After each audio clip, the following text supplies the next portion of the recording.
Welcome to A Taste of Her, Sweet and Spicy Sapphic Short Stories by Tiana Warner. The Princess's Bedchambers. I knock on the golden door of Enid's chambers, a flutter of nerves in my chest. Darling, can I come in? Footsteps rush closer and the door flies open. She's in a breathtaking blue gown that complements her eyes, and her curly red hair is in a thick plait. With flushed cheeks and a wide smile, she grabs my hand. There you are. Where have you been all morning? I had matters to... Before I can finish, Enid pulls me into a firm kiss and kicks the door shut. I've decided I'm going to ask Queen Augusta if you can sleep in my chambers with me. She whispers into my lips. It's ridiculous. We're both of age, and... Don't you dare, I say, pulling back. Why not?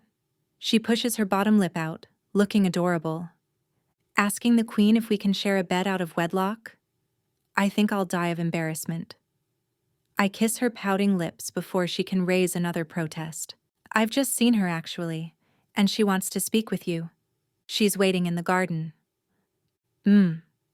Enid says, wrapping her arms around my neck and pulling me into a deeper kiss. She presses her body closer, and the feel of her breasts and hips against me are enough to make me melt into her. The material of her gown is blissfully thin, leaving nothing to my imagination. Enid, I say, losing my breath. Did you hear me? The Queen wants... She can wait, she murmurs into my mouth. I would laugh at the absurdity of making the Queen wait, but Enid's hand is under my tunic, teasing the waistband of my riding trousers. Heat builds inside me. You are always so defiant, I say, gasping. And that's what you love about me. I grip the curve of her waist, holding her close. My thoughts are scattering, all sense of urgency disappearing as her hand slips inside my trousers. She glides it between my legs and I moan, tightening my grip on her. Oh, you sly. It's hard to speak as she moves her fingers back and forth. The sensation makes me shiver. I close my eyes, kissing her slowly, lost in the sweet taste of her lips. I circle my palms over her breasts, where I can feel her hard nipples through the material. Her fingers move faster. My insides are already aching for a release. Okay, you win, I growl. I've forgotten why I came here. She lets out a delighted laugh as I spin us around and push her up against the wall. She flattens a tapestry of a woman among some roses. The room the Queen gave Enid is absurdly nicer than mine, but with our difference in status, I would expect no less. Where my chambers are full of practical furniture made of wood, stone, and wool, hers are full of art and extravagances, gold, silver, silk. Enid is flushed, breathing fast, her plait coming undone as I hold her against the wall and kiss her everywhere. I leave a trail of kisses on her neck, chest, and arms, and then crouch so I can move lower. Oh, Brianna. I love the way my name sounds like a melody coming from her lips. On my knees, I lift her gown and pull down her undergarments. Hold this, I say, guiding her delicate hands to hold the skirt out of the way. Okay, she whispers, and the moment her hands are around the hem of her dress, I lean in. I lick between her legs, and she makes a noise like a stifled scream. I use my fingers to part her, then lick her again.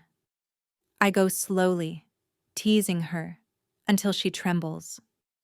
I circle my tongue, drawing out her pleasure, every moan and hitched breath rippling through my middle. The taste of her is a familiar comfort, something I've cherished since the first time we kissed in the stables years ago, and something I plan to never live without. I love you so much, I whisper. I love you too, she says, stammering, sinking lower against the wall as pleasure overtakes her. Needing more of her, I place a hand under her thigh and lift it up. She gasps. Oh God. I move my tongue faster, exploring her, losing myself like I have so many times before. My insides burn, a flame igniting in me and dancing between us. Enid whimpers, swaying. I recognize the shifting rhythm of her breath, the way her skin ripples with goose flesh, and the increasing dampness between her legs. She's losing control, and it won't take much more. I hold her firmly and move my tongue faster, and she moans louder, and when I change my rhythm to just the way she likes it, she cries out. Her knees buckle. I hold her tight as waves of pleasure cascade over her, leaving her breathless. When she stops and gasps for air, I pull her gently down to the floor with me.